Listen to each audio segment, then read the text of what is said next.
Good to see several of my old friends here on the West Coast.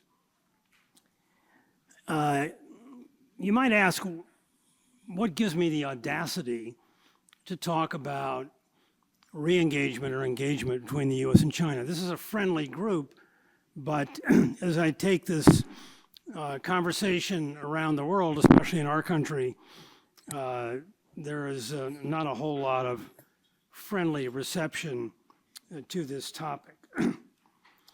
The case for U.S. China engagement is far out of fashion in the United States today as I've ever seen it. And that whets my appetite. I would just start off by citing three reasons to take the other side of this issue. Number one, I continue to believe that the U.S.-China relationship is the single most important economic relationship in the world today. Number two, I think that the mounting tensions between our nations are in large part, but not completely, based on distortions or what I have called false narratives. Just to give you an example, I want to quote from the opening statement of a gentleman who is about to become our 72nd, is this working better? 72nd Secretary of State, now former Senator from the state of Florida, Marco Rubio. And he said yesterday in front of the U.S. Senate in his confirmation hearings that the Chinese Communist Party has lied, cheated, hacked, and stolen their way to great superpower, global superpower status at our expense. And the third reason is that this conflict, if we continue to fuel it and allow it to continue, could well resort in outright war if we don't do something to get our arms around it. So my case that I'm going to make to you briefly this morning, and I've got to get my clicker out, is to develop what I call a new case for engagement based on what I think is a long overdue reassessment of the architecture of engagement between our two nations. I'll use a few slides. I realize that these slides are small relative to those of you sitting in the back. So I'll try to describe them and be brief in relying on the slides. Thank you. Yeah, I've shrunk since the last time I've used this. This first slide just shows you a timeline of an evolving relationship that began rather innocently in the 1970s and early 1980s in what I've called a marriage of convenience, morphed into a more vital interdependence that I've labeled codependency, and then became increasingly destabilized by conflict in the last decade. I've written books about this conflict and its evolution, and I have stressed the role that false narratives have played in distorting the conflict and taking it into a realm of being perceived as an existential threat in this country, as you heard from Secretary of State designate Marco Rubio yesterday.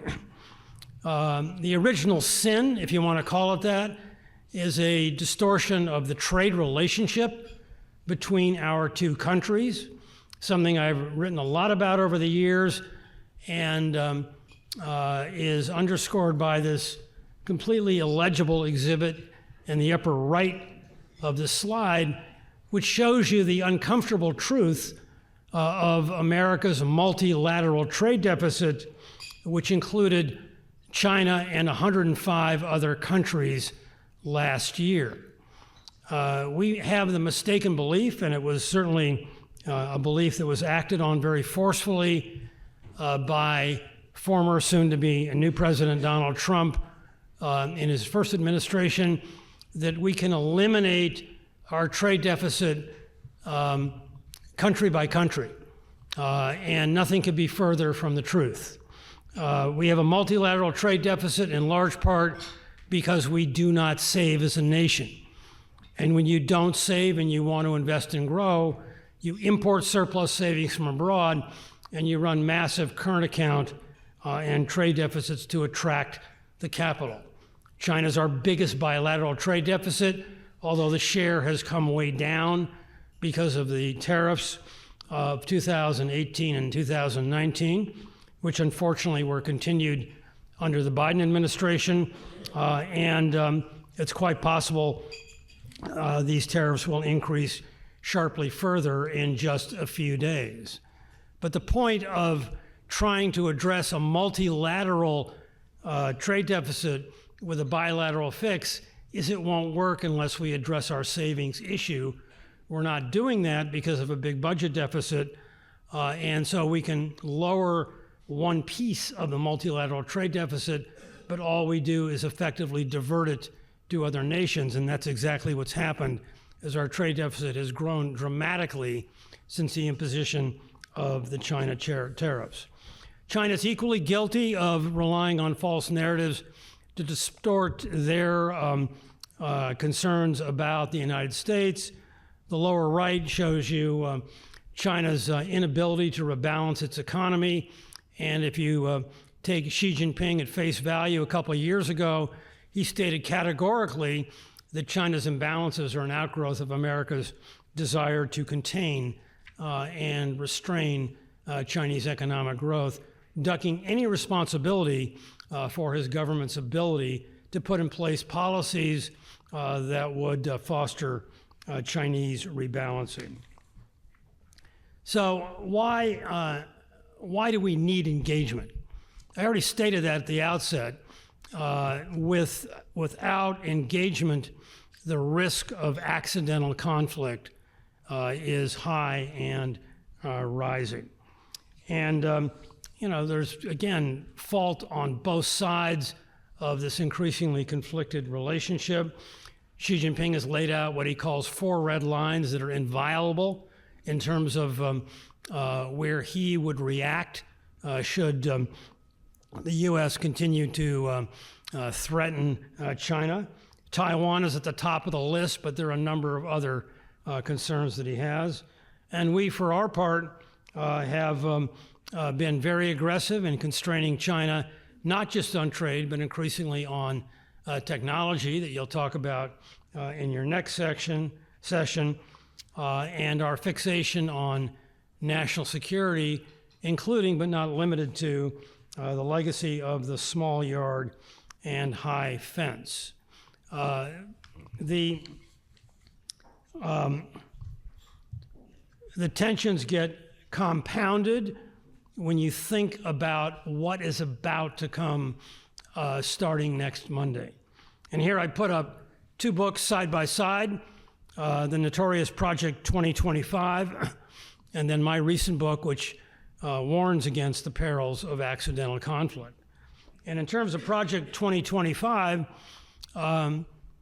despite President-elect, I think we can still call him that, stated disavowal of having any knowledge of this project, the authors and the ideas behind this book are about to be put in place before our very eyes, starting now in just a few days. And I cite in this graph 6 chapters in particular that I would draw to your attention. I have read the entire lengthy tome, so you just take my word for it. Chapter 4 talks about a rethinking of U.S. defense policy.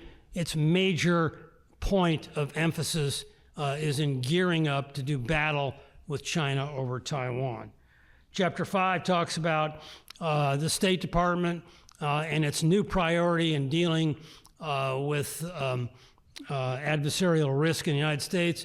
Our #1 adversary, above Russia, above Iran, above North Korea, is identified in Chapter 5 as China.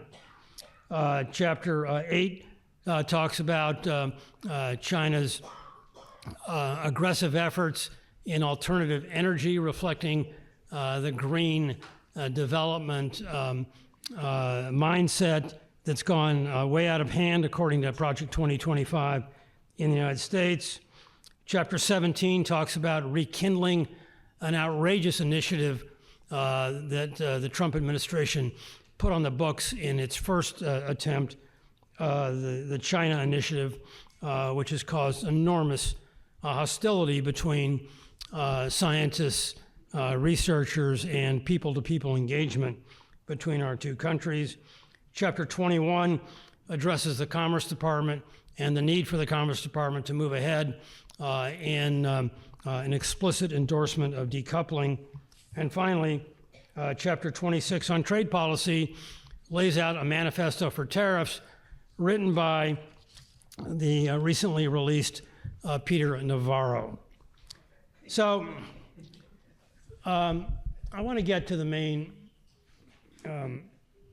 issue here. Architecture of engagement, a new way to think about the relationship. This is a simple graphic of the current or old architecture of engagement. And I break it down sort of into two weights on this teeter-totter or balancing act, where the heaviest weight goes to the personalization of diplomatic efforts between our two countries.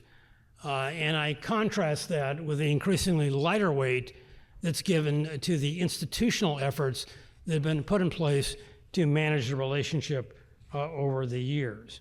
And in terms of the major institutional efforts, I list the JCCT, the Joint Commission on Commerce and Trade, the Strategic Economic Dialogue under Bush II, the Strategic and Economic Dialogue under Obama, and then one effort at continuing the process in the first Trump administration, the Comprehensive Economic Dialogue. Just note that all of these institutional efforts have been canceled or suspended, including the JCCT, which actually accomplished quite a lot over the long history. I am not against diplomacy, but I think we can do better than relying on the fragile egos of politically driven leaders. And I show you here, a list that I've ranked in terms of the progress of leader-to-leader summits, going back to the truly historic summits of Mao and Nixon and Carter and Deng Xiaoping up through modern times. Most of these summits accomplished next to nothing, including, I would argue, the one that took place in this city a couple of years ago between Xi Jinping and Joe Biden. And I would draw your attention to two leader-to-leader summits in 2017,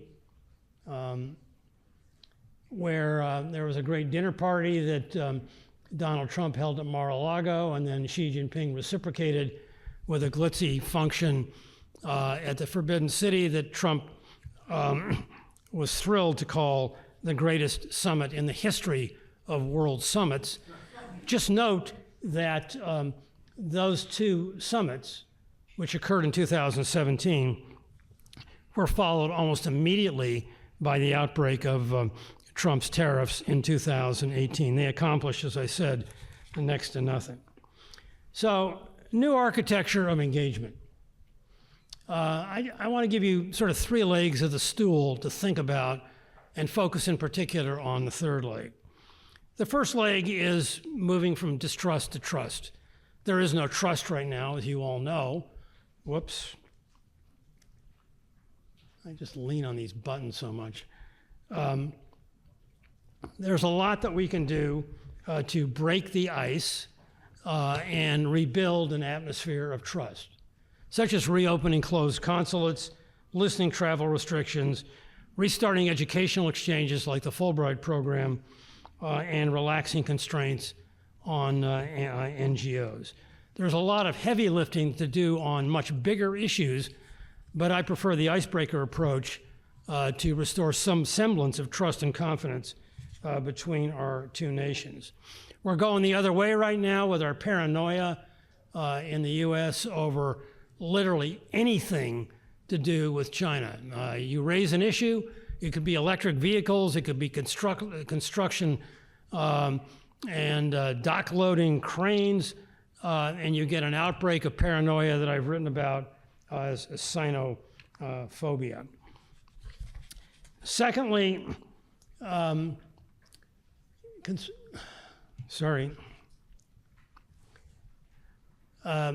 consistent with a point I made when I talked about trade, the trade relationship needs to be rethought in a multilateral context rather than fixated on a bilateral basis.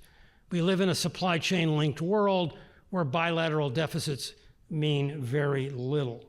I prefer to address growth opportunities through, I don't know, this thing keeps moving around. Growth opportunities through an arrangement such as the bilateral investment treaty, which reduces investment barriers, than incorrectly fixating on bilateral trade deficits, which have gotten us nowhere. The third piece of the architecture for re-engagement is this concept that I've called a U.S. China Secretariat. And I've written about this in my last book. I am well along on a draft of yet a third book on this issue that will draw out, I swear I'm not doing this, that will draw out this concept in greater detail. The U.S. China Secretariat is a full-time mechanism that, unlike the periodic efforts of diplomacy, operates 24 hours a day, 7 days a week, is located in a neutral venue and staffed by a large complement of Chinese and American professionals. It has a commingled functionality to it, and it focuses very much on engagement on a validated or verification basis. It would be the first ever bilateral secretariat between two leading nations. There are plenty of other secretariats in the world today. Largely they're reserved for multilateral organizations like the OECD, the WTO, the UN. They largely have administrative functionality. They hold organizations together in terms of internal communication, but they don't do much in the arena of solving thorny problems. There is a trilateral cooperation secretariat that China participates in right now. It also includes Japan and South Korea. Again, it does next to nothing. They have formal meetings roughly once a year, and I want a lot more out of a U.S. China Secretariat than that. I would stress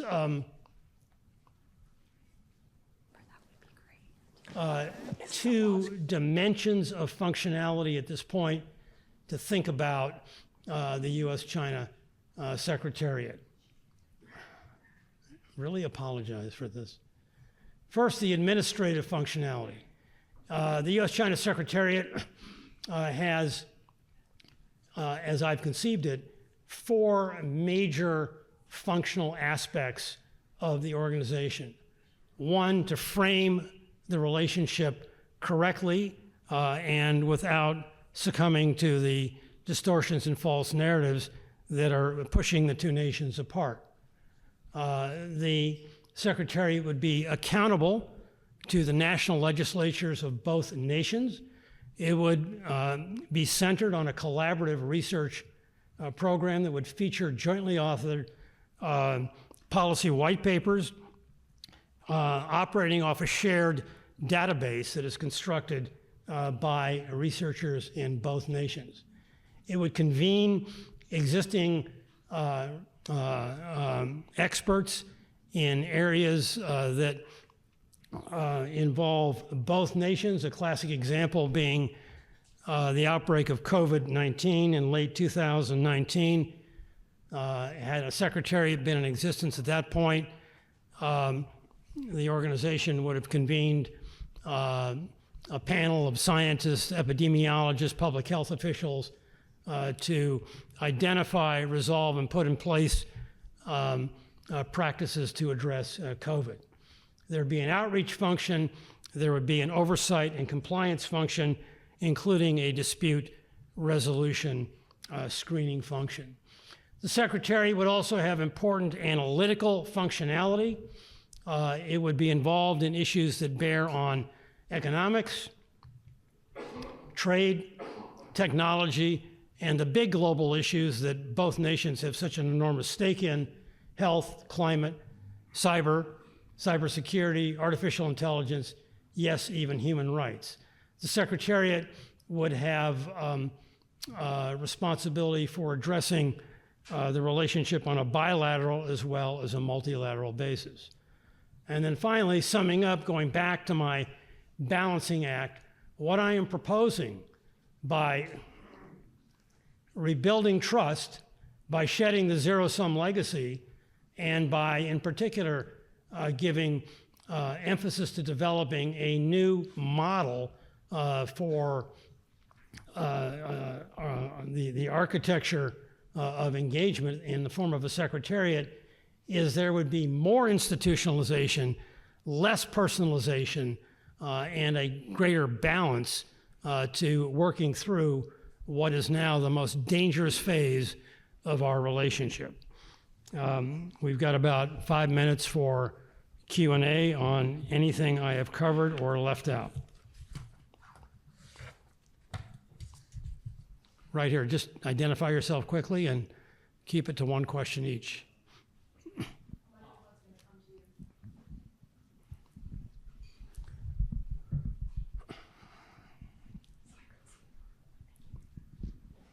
My name James Zhang.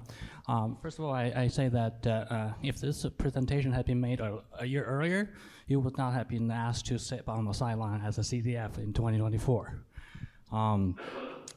In the New Year's address, the General Secretary said that he assured his subject that 2024 China's GDP growth will be 5%, whereas the Rhodium Group says that in 2024 the GDP will grow between 1% and 2%. Since you are an economist, would you say that, would you put your number closer to the General Secretary's estimate or the Rhodium Group's?